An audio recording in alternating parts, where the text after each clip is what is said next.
അൽഹംദുലില്ലാഹി റബ്ബിൽ ആലമീൻ വസല്ലല്ലാഹു അലാ മുഹമ്മദിൻ വഅല ആലിഹി വസ്വഹബി അജ്മഈൻ അമ്മാ ബഅദ്. ഏറ്റവും അധികം നമ്മൾ ഇഷ്ടപ്പെടുന്ന ഒന്നിനെ വേർപിരിയുക എന്ന് പറയുമ്പോൾ നമുക്ക് വളരെയധികം വേദന ഉണ്ടായിരിക്കും. എത്രമാത്രം നമ്മൾ ഒന്നിനെ സ്നേഹിച്ചോ അത്രമാത്രം വിഷമായിരിക്കും നമുക്കതിൽ നിന്ന് വേറിട്ട് പോവാൻ. അതുകൊണ്ട് തന്നെ നമ്മൾ ഈ ഭൗതികമായ ജീവിതത്തെ അമിതമായി സ്നേഹിച്ചാൽ അവസാനം മരിക്കാൻ പോലും നമുക്ക് പ്രയാസമായിരിക്കും. നമ്മുടെ ഭൗതിക ജീവിതത്തോട് മനുഷ്യനുണ്ടാവേണ്ട ഒരു കാഴ്ചപ്പാടിനെക്കുറിച്ച് നിരന്തരമായി വിശുദ്ധ ഖുർആൻ നമ്മളെ ഓർമ്മപ്പെടുത്തിക്കൊണ്ടിരിക്കുന്നുണ്ട്. ഏറ്റവും വ്യക്തമായ ആളുകൾക്ക് മനസ്സിലാകാൻ നല്ലത് ഉപമകളും ഉദാഹരണങ്ങളുമാണല്ലോ.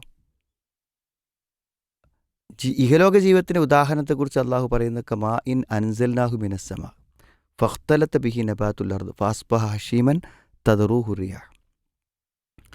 എത്ര മനോഹരമായിട്ടുള്ള ഒരു ഉപമയാണ് അള്ളാഹു പറയുന്നത് നോക്കൂ നിങ്ങൾ. ഒരു നല്ല മരം, അത് നല്ല പഴങ്ങളോടുകൂടെ നല്ല പുഷ്പിച്ച് കായ്ച്ച് നിൽക്കുമ്പോൾ എത്ര മനോഹരമാണ്. അങ്ങനത്തെ ചെടികളും വൃക്ഷങ്ങളും നമുക്ക് നോക്കാതിരിക്കാൻ പറ്റില്ല. പലപ്പോഴും പല സ്ഥലത്തും ചെല്ലുമ്പോൾ അവിടുത്തെ ഉദ്യാനങ്ങളെ, പൂന്തോട്ടങ്ങളെ നമ്മൾ എത്ര വലിയ തിരക്കിലാണെങ്കിലും നമ്മൾ അറിയാതെ ശ്രദ്ധിച്ചു പോകും. ഇപ്പോൾ കായ്ച്ച് പുഷ്പിച്ച് നിൽക്കുന്ന ഒരു മരം എത്രമാത്രം ആകർഷണീയമാണ്, അതിലേക്ക് എത്ര താല്പര്യപൂർവ്വമാണ് ആളുകൾ എത്തുന്നത്, പക്ഷികളും മൃഗങ്ങളും ഒക്കെ വരുന്നത്. ഇതുപോലെയാണ് ജീവിതത്തിൻ്റെ ഒരു നല്ല സമയം. നമുക്ക് നല്ല സമ്പത്തും മക്കളും ആരോഗ്യമൊക്കെ ഉണ്ടാകുമ്പോൾ അതൊരു പ്രശോഭിച്ച് നിൽക്കുന്ന ഒരു മനോഹരമായ സന്ദർഭമാണ്. പക്ഷേ ആ സന്ദർഭത്തിന് മറ്റൊരു വശമുണ്ട്. ഈ മരം ഇലകളില്ലാതെ ഉണങ്ങി നുരുമ്പിച്ച് കാറ്റത്ത് പാറിപ്പോകുന്ന ഫസ്ബഹ ഹഷീമൻ, വൈക്കോലായി പോകും. തദറൂഹു റിയാഹ്, കാറ്റുകൾ പറത്തിക്കളയുന്ന വൈക്കോലായിത്തീരുന്ന ഒരു പരിണിതി അതിനുണ്ട്. ആർക്കും വേണ്ടാത്ത, ഒരു ഉപകാരത്തിനും പറ്റാത്ത, അതായത് വിറക് കത്തിക്കാൻ പോലും പറ്റാത്ത അത്രമാത്രം നുരുമ്പി പാറിപ്പോകുന്ന ഒരവസ്ഥയിലേക്ക് എന്തു ചെയ്യാം, അതിന് പരിണിതി സംഭവിച്ചേക്കാം എന്നതാണ്. എന്തിനാണ് ഇതിങ്ങനെ പറയണത്? നമ്മൾ ഇഹലോകത്തെ സ്നേഹിക്കുന്നതിന് നമുക്കൊരു നിയന്ത്രണം വേണം. വല്ലാതെ സ്നേഹിച്ചാൽ എന്താണ്, നമുക്ക് പലപ്പോഴും നമ്മുടെ പരലോകത്ത് ശ്രദ്ധിക്കാൻ കഴിയാതെ വരും. വൽഹാക്കു മുത്തക്കാത്തുറാണ്. ദുനിയാവിന് വേണ്ടിയുള്ള മത്സരങ്ങളും ഓട്ടങ്ങളും മനുഷ്യനെ എന്തു ചെയ്യും, അശ്രദ്ധനാക്കും. അതുകൊണ്ടാണ് ഇഹലോക ജീവിതത്തോടൊരു നല്ല കാഴ്ചപ്പാട് ശരിക്കും നമ്മുടെ മനസ്സുകളിൽ ഉണ്ടാവണമെന്ന് പറയുന്നതിൻ്റെ ചുരുക്കം. പലപ്പോഴും ഭൗതികമായ ജീവിതത്തിൽ നമ്മൾ കാണിക്കുന്ന താല്പര്യം നമ്മുടെ മതപരമായ പരലോക ജീവിതത്തിലില്ല എന്ന് പലപ്പോഴും നമുക്ക് പല ഉദാഹരണങ്ങളിലൂടെയും മനസ്സിലാകുന്നൊരു കാര്യമാണ്. ഇപ്പോൾ നമ്മൾ ഇഹലോകത്ത് നിന്ന് പോവുക എന്ന് പറയുമ്പോൾ, അല്ലെങ്കിൽ മരിച്ചു പോവുക എന്ന് പറയുമ്പോൾ നമുക്കുണ്ടാകുന്ന ഒരാശങ്ക എന്താണ് നമ്മുടെ മനസ്സിലെ ആശങ്ക? നമ്മൾ പോയി കഴിഞ്ഞാൽ ഈ നമ്മുടെ സ്വത്തുക്കൾ, നമ്മുടെ മക്കൾ, നമ്മുടെ ഭാര്യ, ഇവരൊക്കെ എന്താവുന്നല്ലേ നമ്മൾ പലപ്പോഴും ചിന്തിക്കുക. പക്ഷെ നമ്മൾ ആരെങ്കിലും നമ്മൾ പോകുന്നതിലൂടെ നമ്മൾ വിശ്വസിക്കുന്ന, നമ്മൾ സ്നേഹിക്കുന്ന ഈ മതത്തിന്, ഈ ദീനിന്, അതിൻ്റെ പിന്തുടർച്ചക്കോ അതിൻ്റെ ഭാവിക്കോ എന്തെങ്കിലും കാര്യങ്ങൾ സംഭവിക്കുമോ എന്ന ഒരാശങ്ക പലപ്പോഴും നമുക്കുണ്ടാകുന്നുണ്ടോ എന്നത് ഗൗരവമാണ്. നമുക്കറിയാം, പ്രവാചകനായ സക്കരിയ നബി അലൈഹിസ്സലാം, അദ്ദേഹം വാർദ്ധക്യത്തിൽ കിടക്കുകയാണ്. എന്ന് പറഞ്ഞാൽ ജീവിതത്തിൽ നിന്ന് അതിൻ്റെ സായാഹ്നത്തിലെത്തി ഒരു വാർദ്ധക്യത്തിലൂടെ അവശത അനുഭവിച്ച് ഏകദേശം മരണത്തെ മുന്നിൽ കണ്ടു നിൽക്കുന്ന സാഹചര്യത്തിലാണ്.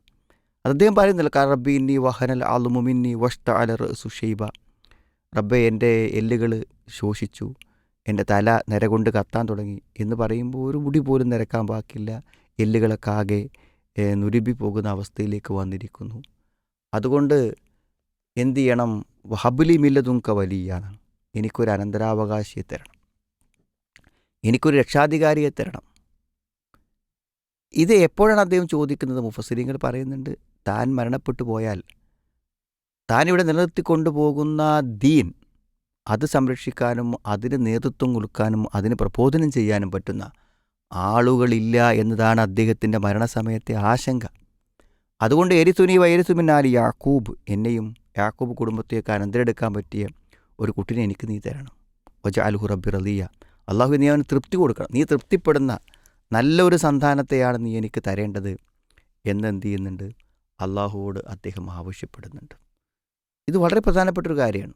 നമുക്ക് ശേഷം നമ്മുടെ പുതിയ ദീനിനെ സംരക്ഷിക്കാൻ പറ്റുന്ന ഒരു തലമുറയുണ്ടോ എന്നത് വളരെ പ്രധാനപ്പെട്ട ഒരു കാര്യമാണ്.